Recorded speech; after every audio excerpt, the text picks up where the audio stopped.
Hello and welcome everyone to AARP Wyoming's Video Voter Guide Series for 2024. I'm Tom Laycock with AARP Wyoming, and today we're joined by Julie Jarvis, who's running for the Wyoming Legislature in House District 57, located in East Central Casper. AARP has a proud 40-year history of nonpartisan voter engagement and does not endorse or oppose candidates, nor does AARP make contributions to political campaigns or candidates at any level. Instead, we ask questions so our 80,000 AARP Wyoming members understand where the candidates stand on important issues and can make their own decisions on Election Day. Today, we'll ask Ms. Jarvis 3 questions allowing for a minute 30-second response to each. Then we will give Ms. Jarvis 2 minutes to make her final pitch to the voters of House District 57. So let's get started. Ms. Jarvis, over the last 2 years, the Wyoming Legislature has made property tax relief for citizens a priority.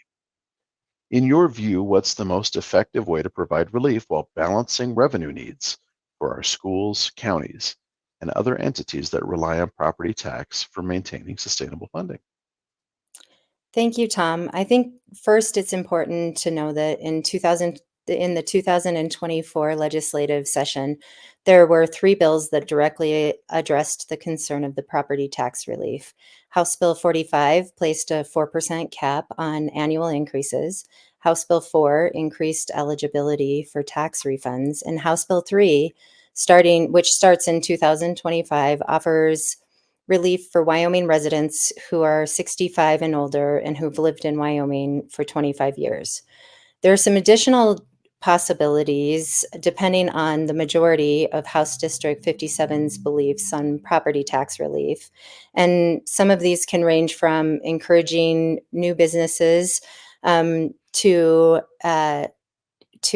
be part of the community in order to create a larger tax base without raising rates, incentivize private investments to specific areas through tax credits, promote charitable donations to fund public services with tax incentives, and streamlining operations, which will reduce wasteful spending. Thank you. Our second question for tonight.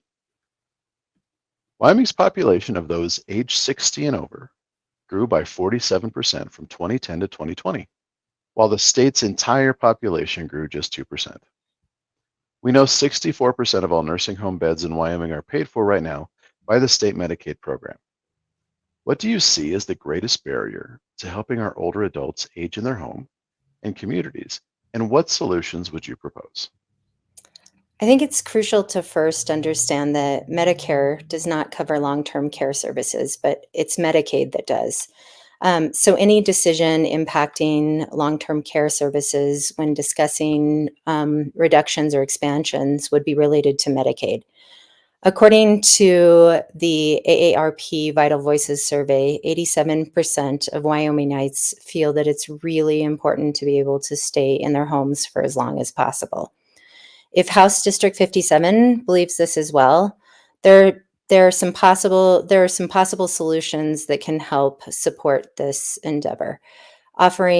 Things ranging from offering grants or low interest loans for home modification to improve safety and accessibility, supporting programs that offer social, recreational, and health services to provide essential support and reduce isolation. Reducing regulations that increase the cost of in-home care services to make it more accessible, and promoting market-based solutions for senior care, such as private home care agencies and technological innovations. Thank you, Ms. Jarvis. Our third and final question. In Wyoming, emergency services are not considered an essential service, and in some areas, ambulance services do not have sustainable funding sources. Over the last 10 years, Wyoming has seen 16 emergency medical service providers in the state fold or consolidate with another service.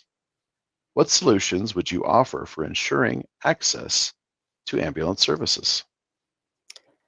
It's disheartening to think that in life-threatening situations, there may not be an ambulance available, and this is becoming more of a reality for many Wyomingites. Depending on how House District 57 residents report, there's some possible solutions to EMS to supporting EMS.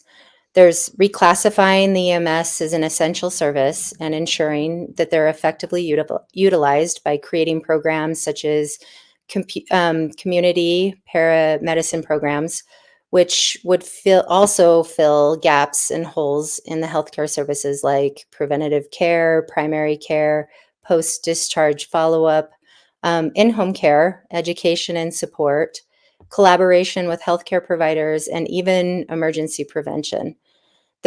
Another possibility is developing public-private partnerships to support EMS funding or privatizing EMS services altogether. Well, thank you, Ms. Jarvis. Now let's have a little fun. Let's give you 2 minutes to explain to the voters of House District 57 why you are the best person to represent their district. First and foremost, I believe that the people's voice has been lost in today's politics. I believe the best solutions come when everyone's voice is heard. Knowing that surveys are a great way to ensure that people's voices can be represented, I've created a survey for House District 57's representatives that will give me the information to understand what is truly important to my community. The results will be public on my website, and any constituent can change their decision at any time. When elected, I plan to use the results to guide how I will vote, supporting the majority's beliefs. I'm dedicated to giving a voice back to the local people. So, House District 57, I want to know what you want and you need. Let's show Wyoming that there's a better way to represent the people. I'm Julie Jarvis, and I'm from Wyoming for Wyoming. Thank you, Ms. Jarvis, for your time, and thank you to our viewers for joining in this video voter guide. We encourage you to keep checking Cowboy State Daily and AARP Wyoming's Facebook page for more video voter guides in the days to come.